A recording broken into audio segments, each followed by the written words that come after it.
मी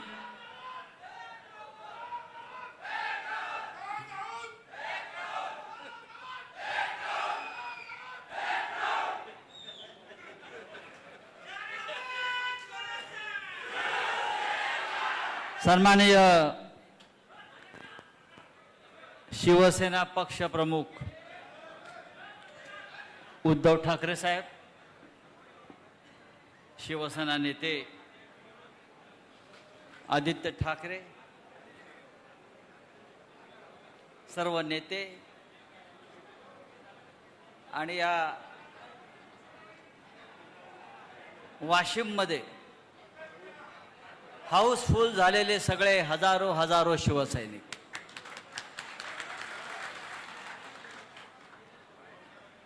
हा एवढा आता प्रचंड उत्साह आहे, काय बोलायचं.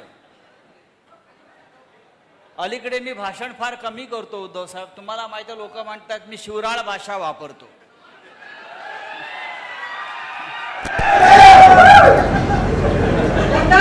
मी अत्यंत सभ्य माणूस आहे. माझ्यावर हिंदू हृदय सम्राट शिवसेना प्रमुख बाळासाहेब ठाकरेंचे संस्कार आहेत आणि ते संस्कार असे आहेत की हरामखोराला हरामखोरच म्हणायचं, हरामखोराला हरिश्चंद्र म्हणायचं नाही. हा तुमच्या इथे 50 कोटीवाला हरामखोर जन्माला आलेला आहे. बैल विकतो, गाढव विकतात, बकरं विकलं जातं. तुमच्याकडे 50 कोटीला खासदार विकला गेला. आता या खासदाराचं करायचं काय? या खासदाराला 2029 साली परत दिल्ली दाखवायची नाही. मी इतकंच सांगायला इथं उभा आहे. हा गद्दार, बेईमान, माननीय शिवसेना पक्षप्रमुख उद्धव ठाकरे यांना 4 तासापूर्वी सांगत होता, साहेब मी कुठेच जात नाही, मी तुमच्या बरोबरच आहे. काही लोकांनी आईबाबाची शपथ घेतली, काही लोकांनी साईबाबाची शपथ घेतली आणि हे सगळ्या शपथा घेऊन 50 कोटीला विकले गेले. चिंता नाही. हा निष्ठावंत शिवसैनिक त्याला गाडल्याशिवाय राहणार नाही. आणि कुठल्या पक्षात गेले तर ज्याने आता हिंदुत्वाच्या नावानं, राम मंदिराच्या नावानं लूट सुरू केलेली आहे. प्रभू श्रीरामाच्या मंदिरात ज्याने आता 200, 300, 400 कोटीचं दानपेट्या चोरल्या, रामाच्या मंदिरावर दरोडे घातले, त्यांच्या पक्षामध्ये हे बूट चाटायला गेले.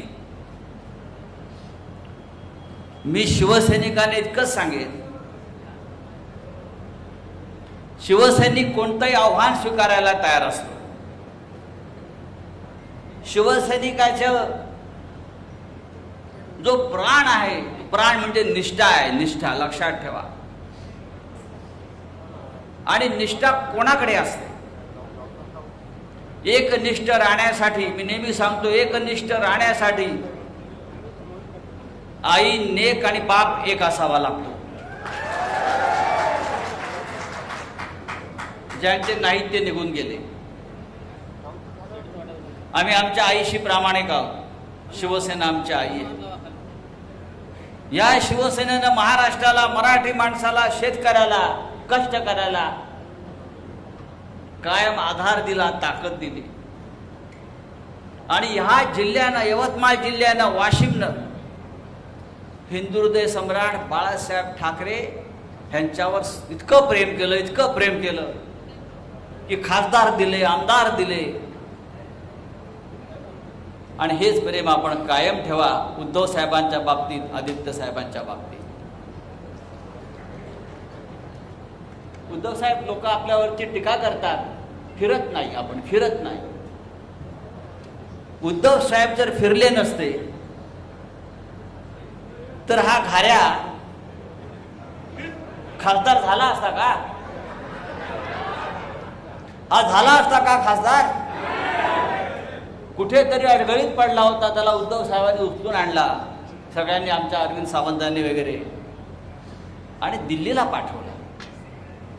अरे थोडी तरी लाज बाळगा. पण अशा बेईमान लोकांना घडवण्याची फॅक्टरी कोणती असेल तर ती मिंधे फॅक्टरी आणि मोदी फॅक्टरी. या दोन्ही फॅक्टऱ्या, बेईमान घडवण्याच्या, गद्दार घडवण्याच्या दोन्ही फॅक्टऱ्या आता आपल्याला नष्ट करायच्या, खतम करायच्या. ही कीड आपल्याला नष्ट करायची. या मातीमध्ये पुन्हा एकही गद्दार निर्माण होता कामा नाही, ही शपथ आपण खाल्ली पाहिजे.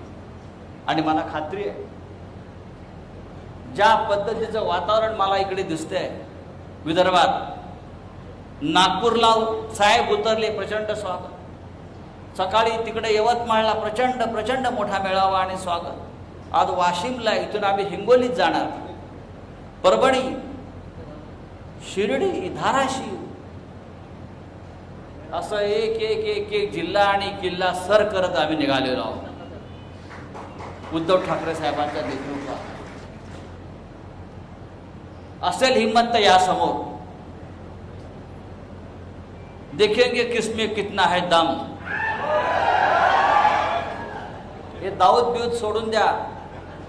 माझ्यासारखे हजारो राऊत या पक्षामध्ये आहेत, जे बाळासाहेब ठाकरेंनी घडवलेले आहेत, जे उद्धव साहेबांच्या खांद्याला खांदा लावून काम करतायत. आणि आपण सगळे हजारो लाखो शिवसैनिक आजही निष्ठेने उभ्या. ही निष्ठाच आपल्या पक्षाला परत एकदा या महाराष्ट्रावर सत्ता आणून दिल्याशिवाय राहणार नाही, आणि प्रत्येक गद्दार काढल्याशिवाय राहणार नाही. इतकंच सांगतो आणि तूर्त थांबतो. आपल्याला उद्धव साहेबांना ऐकायचं आहे. जय हिंद, जय महाराष्ट्र. धन्यवाद रावसाहेब. यानंतर ज्यांच्या